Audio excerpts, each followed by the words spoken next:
So hello everyone, thanks for attending this webinar today. We're going to talk about StudentTracker for high schools and districts, specifically understanding your detail report. My name is Michelle Grolick and I'm here with my colleague Louisa Caldroni. We're going to review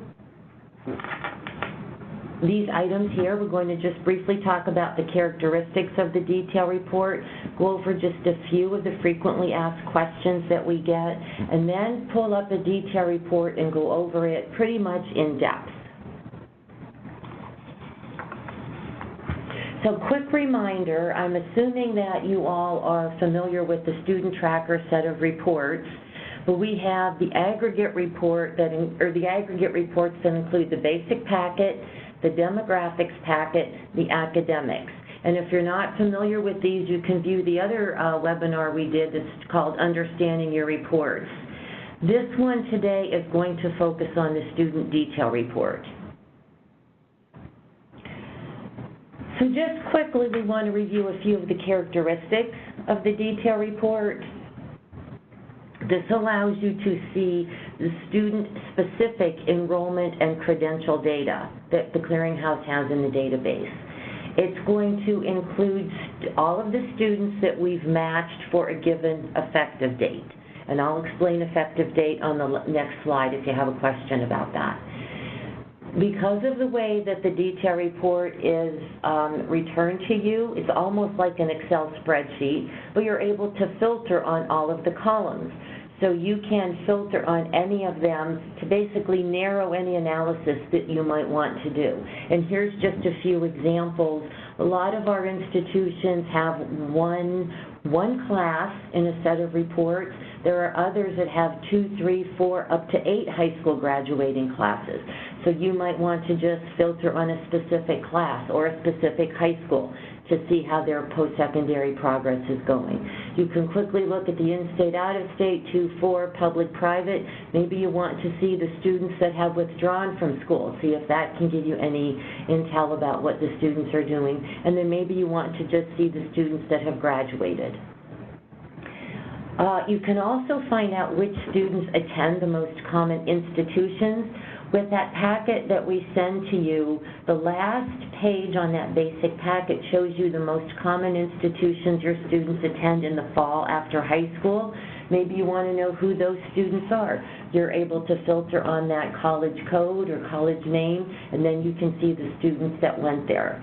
And then you can also see students who have attended more than one institution throughout the college career up to the current time. And we'll explain all of these when we pull up the detail report. Okay, so now we're going to talk about frequently asked questions, and one of the first is, why don't the numbers from the aggregate reports match the student count from the detail report?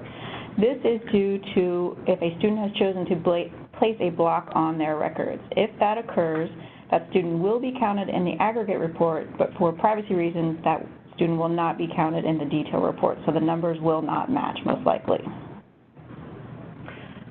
Second question is, what is the effective date?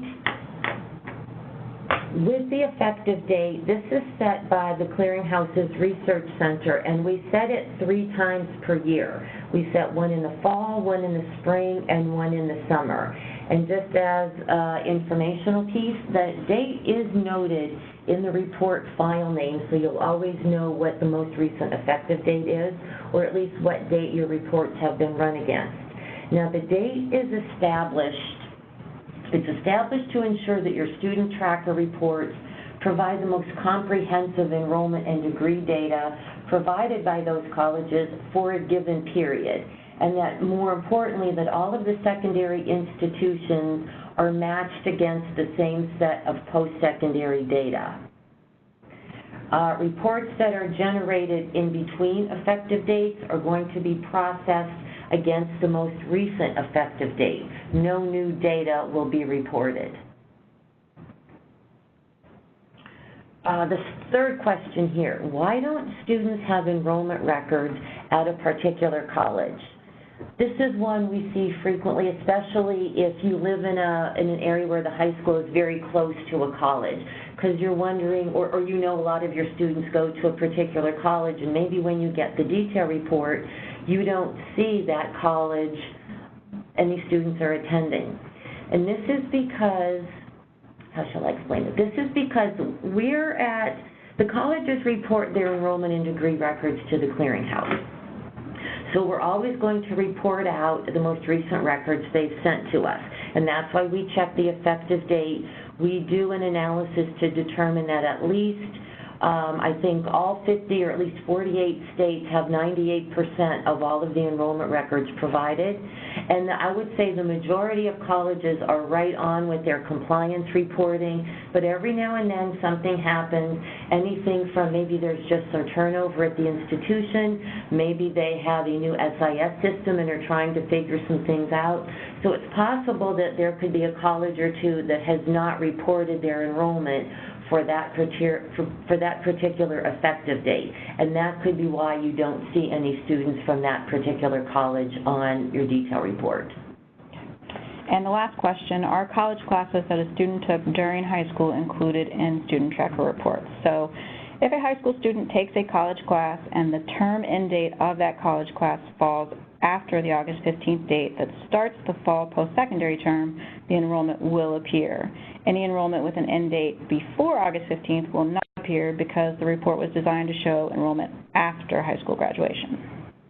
Yeah, that's a tricky one, Louise. We get a lot of questions on that because some schools know that their students are taking college classes in high school, and if they start and end before high school graduation, we're not reporting. Just as you said, it's meant to show college enrollment after high school. Sometimes those students start a class just before high school graduation, but then it goes through the summer and it ends after that August 15th date, so that is reported. And just another reason to go make sure you check the webinar out on how understanding your reports, because we address this more specifically, the fall reports in that. So now what we want to do is pull up an actual detail report here.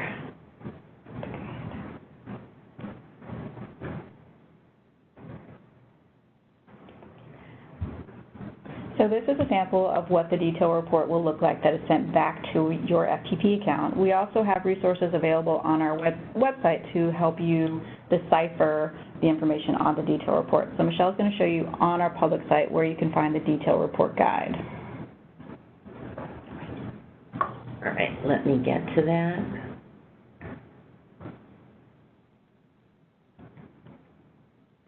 All right, here is the StudentTracker for high school's internet page. We just went to studentclearinghouse.org, and we clicked on this green tab for high schools across the top, and you come to this page.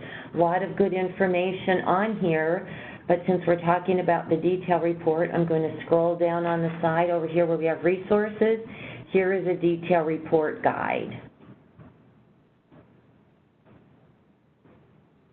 And this is just a short guide meant to help you understand some of the values that we return.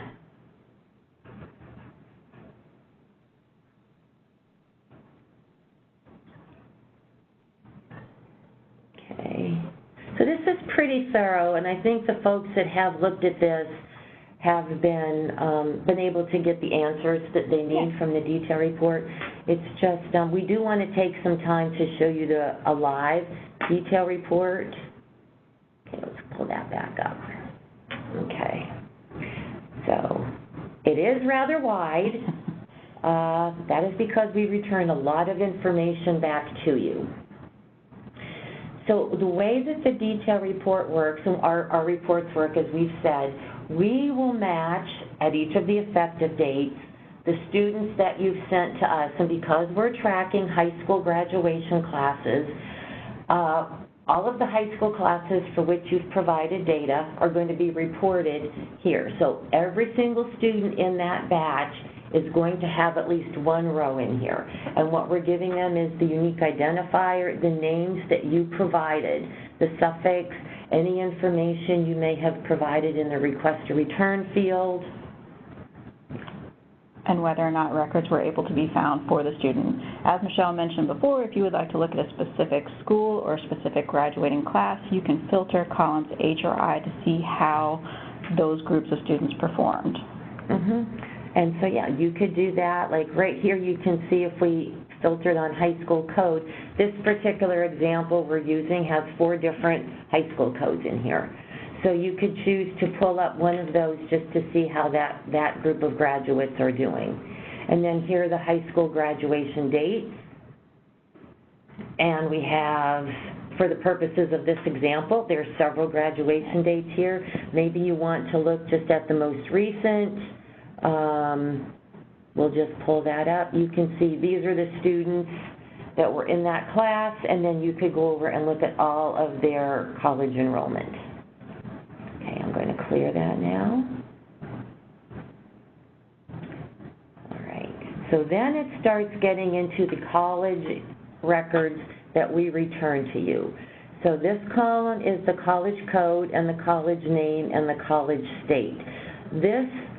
I think this is kind of fun. You could look at this to see, as we were mentioning in the earlier slide, to see if perhaps California State is one of the most common institutions.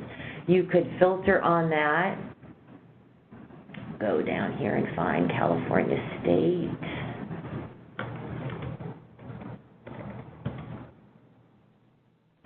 And it goes down here. I think that was the one. And then you can go over and just see all of the students that went to that institution. You may want to look at the students that went to an out-of-state institution. So presuming, let's say maybe we're a school in Connecticut. So what we would do is just deselect Connecticut, and these would be then all of the students that went to a school outside of your state.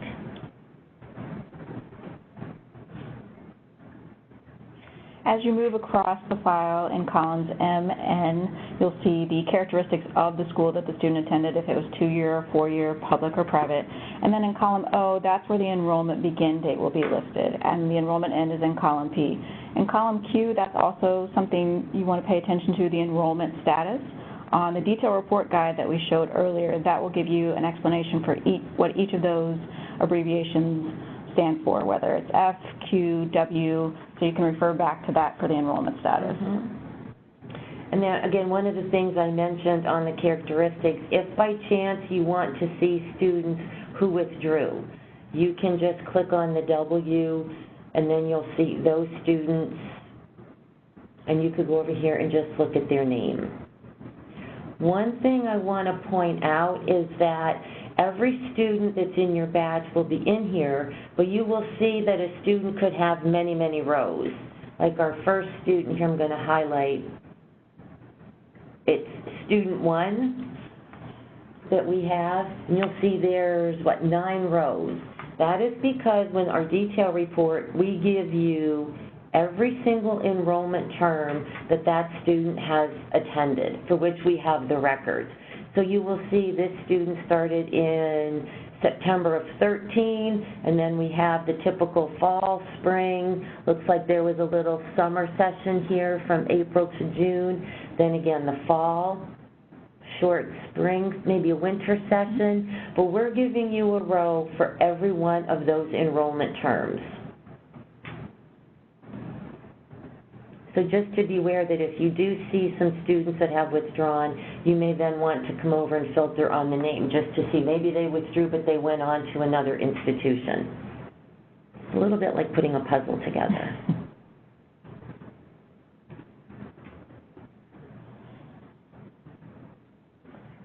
In the next columns, you'll see the graduation status, the graduation date, and if that school has reported it, the degree information, including the degree title and major. For a list of schools that do report degree information to the Clearinghouse, you can also see that on our public website, studentclearinghouse.org. Oh, that's good. Before we finish, we'll go to that page too. So just quickly, if you want to see students that have graduated, like Louisa was saying, you can filter on yes here, and you will see the students, and then this gives you, as she said, the degree title and the major, as long as the school's provided it to us. So it gives you some good insight into what your students are majoring in, and if they graduated, this may be exactly what you expect. Maybe you'll be surprised. You might be surprised at the number of degrees that a student has. There's, again, a lot of good information you can glean from this. All right, let me clear. And back over. I like the college sequence. It's meant to show you, for students that attend more than one institution, the order in which they went. So this allows you to see the students that are going to one institution, which I'm assuming, I think we all think is typical and most students do, but based on the results you'll see in your detail report, that is not always the case. So I'm going to click on the student who went to 9 different schools.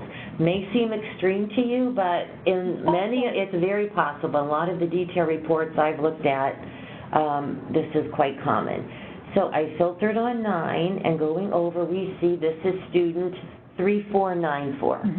So what I'm going to do then is clear the filter and go over here to first name and do 3494, and there's our student. All right, and you will see these are all of the different schools that he went to. We're not able to tell you why he went to those institutions. Right. We can just tell you that we have enrollment records showing that he did. And then always in these cases, it's, I think, worthwhile to look to see, did he graduate from any of those? Are there any credentials? And in our example, there are not, which is common too. Perhaps the student is still enrolled. Sometimes I think there could be military folks who, depending upon where they're stationed, take classes, maybe online.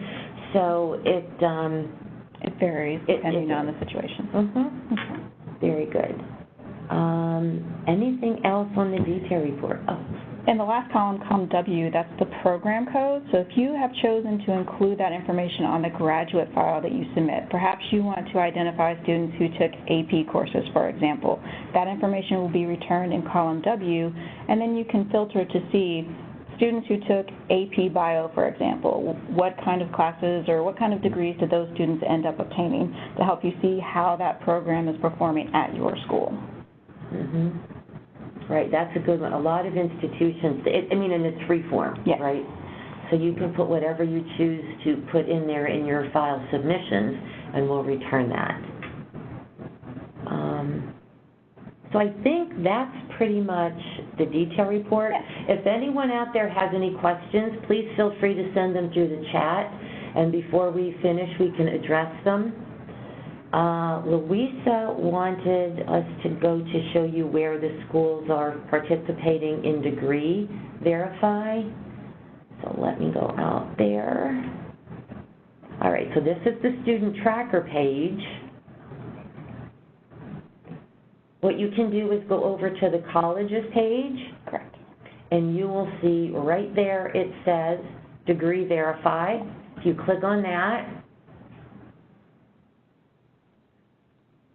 right here in the middle, these are the schools that participate. You can select by state, if you're very curious about the state you're in who's participating. If you want to see all, you can easily do that. But the point is here that this is available to you. You just have to know to come out and look. So here's all the schools that are participating in Degree Verify in Connecticut. So these schools would report the degrees, the degree title, the degree major to us. And so if we have that information, we will return it on your detail report as of information we have as of that effective date. So do we have any questions? None yet. All right, and that's fine.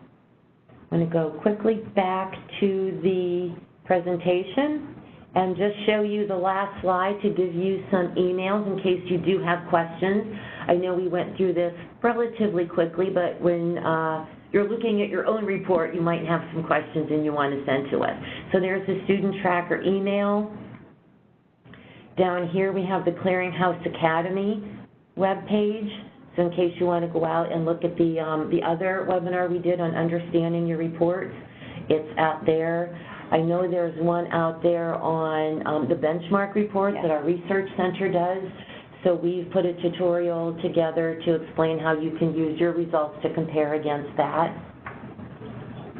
Oh, I see someone typing, so just a minute, please. What are some reasons why I may not see some of my students on the detail report? Good question. So let's pull that up again. I'm going to pull up the detail report, and that would be right here, Louisa? Yes, and so just filter on N in column G. Okay. Okay. So these are the students for which we cannot return any enrollment or degree information. And there's a number of reasons why. I think we did cover this in the other webinar as well, but basically it could be for a number of reasons. Louisa mentioned earlier, a student could have chosen to put a block on his or her records. And if they do, we have to honor that. So we cannot tell you, oh yes, the student is in our database, but oh, by the way, he or she has blocked the records. We cannot tell you that. So we just have to return it as record found, no. Obviously, the student may not be in the database. Maybe he or she is not going to college or attending a college that does not participate with the Clearinghouse. The majority of schools do. I know that there are some two-year privates that don't participate, but that is possible. There could be some that don't send any records to us. There's a list of participating enrollment institutions on the website that you could also view. Okay, very close to where we had degree verify? Yeah. Okay. And then it's possible, going back to one of the FAQs, maybe you had students that did take college classes during high school, but for whatever reason they did not choose to go to college. Again, we're not returning those high school college records. And it could be that based on the date that this report was run, again, going back to our effective date discussion, the student hasn't yet attended. Right. They might not start in the fall immediately after their high school graduation, so they won't be included in the fall reports, but if they attend in the spring, then you would see the records, if we have them, on the next set of reports that we return in the spring. Mm-hmm. Right. And I'm just going to throw this out. Every once in a while, it's possible that the name you've provided to us may not match the information in the database. We want the information to be perfect and clean, but typos happen sometimes. We get a mismatch on a date of birth or some typos in a name, and every once in a while it comes that way from the college. So it could be that based on the name and the date of birth and some other characteristics, we were not able to make a definitive match. Right.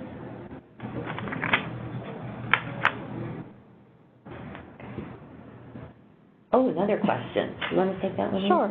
So the next question is, how is the Clearinghouse able to give us this information? Is it FERPA compliant? Excellent question. Yes, it is FERPA compliant. We take that very seriously here. As Michelle mentioned, if a student has chosen to block their records, then we respect that.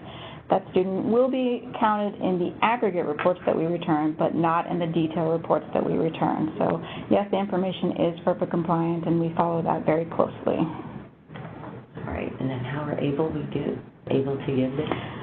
How are we able to give this information? Because the post-secondary institution has reported that to the Clearinghouse and has designated whether or not that information can be released to requesters.